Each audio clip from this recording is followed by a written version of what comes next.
Hey guys, it's Jackie Smiley here with Smiley Birth Services.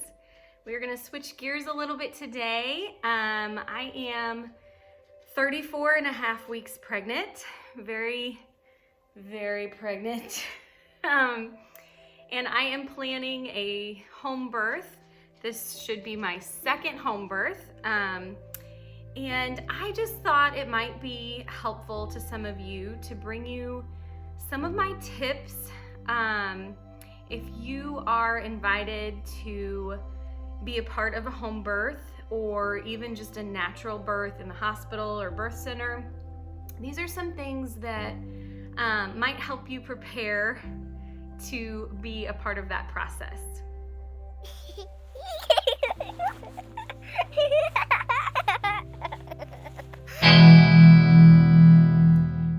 So, if you hear my children, they're screaming, it's because they're sledding outside and playing in the snow. So don't worry, everything's fine. So these are my tips for if you are planning to attend a natural birth, specifically a home birth. I've learned some things. This will be my fourth natural birth. So I have some personal experience, but also as a doula, things that I've learned, things that I think are considerate or helpful that the average person may not even think about going into a birth. So I hope you find it helpful. I think I have like 15 tips, so we'll go through these as fast as I can. So these are tips for if you are going to be what's called a secondary support person. So we have our medical team, midwives, maybe an OB, and then you also have your doula, who's kind of like a floater person. And then you have your primary support people, who typically would be the father of the baby, maybe your mom, whoever you've kind of designated to be like your coach. That's your primary support person. So these are going to be secondary support people. So my husband is my primary support person. We also are going to have a doula this time. So she kind of fits in that role as well. And then we'll have people like my mom and my sister and my mother-in-law and people like that. So they would be in this category of secondary support people. So that's who I'm talking to the most. My first tip is to read the room. And once you read the room, you should act accordingly. If you show up, say mom calls you or dad calls you and says, come on over, she's gonna have a baby. If you show up and mom has her eyes closed, it's dark in the room, they have soft music playing, it's quiet, then that's how you should also act. You should be quiet and respectful and calm. But if you get there and mom is still chatty and having a snack and upbeat, the lights are on, feel free to engage with her and support her in that way, because sometimes it can take a while and it's nice to have some company and cheerful people and good energy. So read the room, act accordingly. Second tip is if you see a need, help. Obviously, you're going in, you don't exactly know your role, but you see the dog sitting by the door who needs to be let out, just let the dog out. You don't have to ask. Maybe some people would say you have to ask depending on their dog. If you don't know if the dog's gonna run away, then don't let the dog out. But if you're familiar with their home and how it functions and what the dog needs, then let the dog out. Maybe you need to help with the children. There's an older sibling there who hasn't had lunch. Make them some lunch, just if you see a need, feel free to take care of that need. Otherwise, it's okay to just be present. Mom's invited you there. She wants you to be a part of the birth. So don't feel weird if you're not busy the whole time. It's okay to just be present. My third tip is to know when to leave mom and dad alone. This can be hard if you're not familiar with birth, but take cues from the midwives or the doula or the people who really know a lot about natural birth. And kind of follow their lead. But, especially if you've gotten there in early labor and you've been there for a while, you might need to let mom and dad have some time alone. Maybe you leave for a while and come back, or maybe you just hang out at the house somewhere. But sometimes moms can feel that they're being watched, and it can slow things down. And when mom and dad are alone, that can kind of boost oxytocin levels, have more of that intimate setting. So just know that that is a possibility, that you might need to take a step away and let mom and dad labor on their own. Okay, tip number 4. Don't cheer when she's pushing. Now this could be controversial. Some people may be like, I want everybody cheering and screaming and rooting me on. That's fine. Like, if that's what you like, that's great. But if you don't know what she likes, or if she's told you don't cheer, then don't cheer during pushing. I know it's exciting. I get excited when I go to a birth and I see mom push it with all her might. Like, it's very exciting. But it's important when mom is pushing that she's listening to her body, tuning in and tuning the rest of you out, and that she's not over pushing, because that can cause tearing. We want her to really focus on what her body tells her to do and what her midwife tells her to do. So for me personally, I want to hear my husband's voice. I love any little bit of encouragement he gives me. Is just like, wow. In those moments, it's like, he said I'm doing a great job. And it's just like magical. I love to hear his voice. And I also want to hear my midwife's voice, like, slow it down, girl, or we need you to push right now, or whatever it is that she might be saying. So I don't want to be distracted by people like, oh, you're doing it, she's coming, I see the head. I don't want to hear that. I want to focus on my husband's voice and my midwife's voice. So hold in your excitement and let it be a peaceful scenario. Number 5, make room for the primary support people. So with this birth, we have a lot of people coming, and I'm super excited. I think to me, that's what birth is supposed to be, a welcoming party. It's just so special that we can have all these friends and family be there for the moment of the baby's birth. I think that's incredible. But you want to make sure that you're not crowding mom, and that you're making sure that the primary support people have room to get in. You don't want to have them say, can you get out of here? And they will if they need to. But, if you're in my bathroom with me and 2 midwives, a doula, and a husband, like, there's not a lot of room, and you might not actually get to see the birth. So that would be another thing to keep in mind is, obviously you're there for the birth, and that's like the most exciting moment. But because there are so many people involved, you might not actually have a front row seat to the birth, and you have to be okay with that. It's not about you, it's about the mom, dad, and the baby, and maybe the siblings.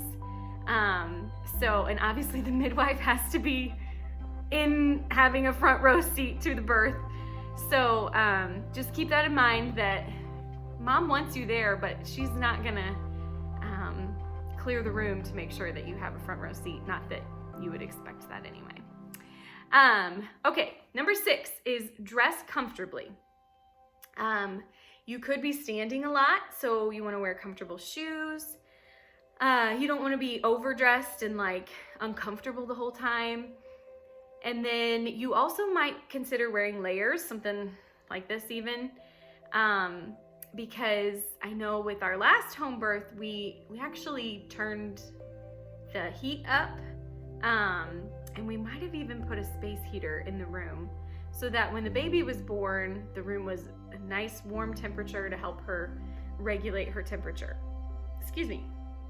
So that's something to keep in mind, is you might get hot.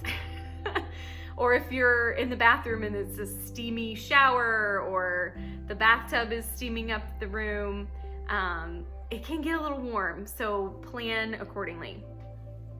Okay, number 7 please don't take offense to this. You want to smell clean and you want to have fresh breath. Pregnant women are very in tune with their senses, and so smells can be very bothersome, especially in labor. So please don't eat tuna salad and then go to the birth. That's just not a good idea. Or a bunch of garlic. I don't know. Whatever it is that's stinky, keep away from it. I always bring gum, but you don't want to be smacking the gum either. But if you're gonna eat something and you can't brush your teeth or whatever, keep your breath fresh. And so you also want to smell clean. You don't want to have BO in the room. Like, nobody wants that. But please don't wear artificial scents. So perfume, even some essential oils could be like a turnoff for mom. So just smell clean and fresh, like from the shower. You don't want to wear something that's going to make mom turn up her nose, and you also don't want to wear something that could potentially hurt the baby. Babies have very sensitive skin, and if you do get the opportunity to hold the baby, you don't want to have perfume all over your shirt that's going to be getting on the baby's skin. So that's just one tip for you. Okay, number 8, if you are feeling anxious, worried, you don't understand what's going on, and so you're feeling fear, step out of the room. I highly suggest you get out of there, because that negative energy is going to transfer to mom, and she's going to feel that, and she doesn't need that. She needs confident, calm, peaceful people in the room. And it's okay if you need to step out.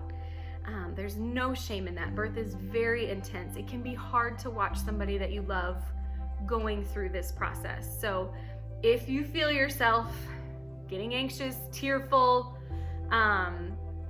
just like you can't handle it, it's okay. Step out, take a breather, collect your thoughts, maybe talk to the doula or the midwife outside the room, if there's that opportunity, and then they can reassure you that everything's okay and you can come back in and enjoy the process. Number 9, take photos if you can, and videos. Everybody has these smartphones now that take great photos and great videos. If they have hired a photographer, then you probably don't need to do this. But I would still ask mom if she has a preference, because for me, I want everybody to take photos in hopes that I get a couple that are actually nice and look decent. And if there's a chance that somebody can catch the birth on video, like, that's even better.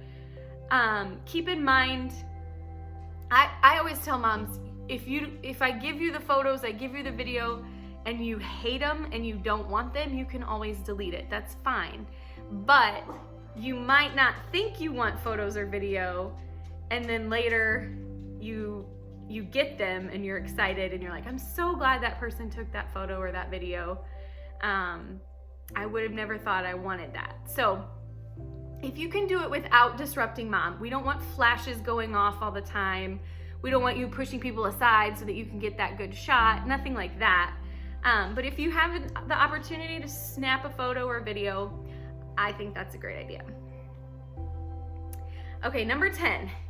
If mom likes it quiet, which a lot of moms do, myself included, when things get tough, even whispering can be very annoying. Remember, we just said mom's very in tune with her senses. So every little thing she hears can be annoying.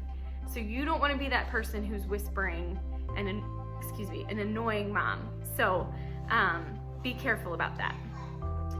Okay, the next tip is take a moment to soak in the power and the beauty of birth. This is a miracle that's happening, and you should enjoy the process.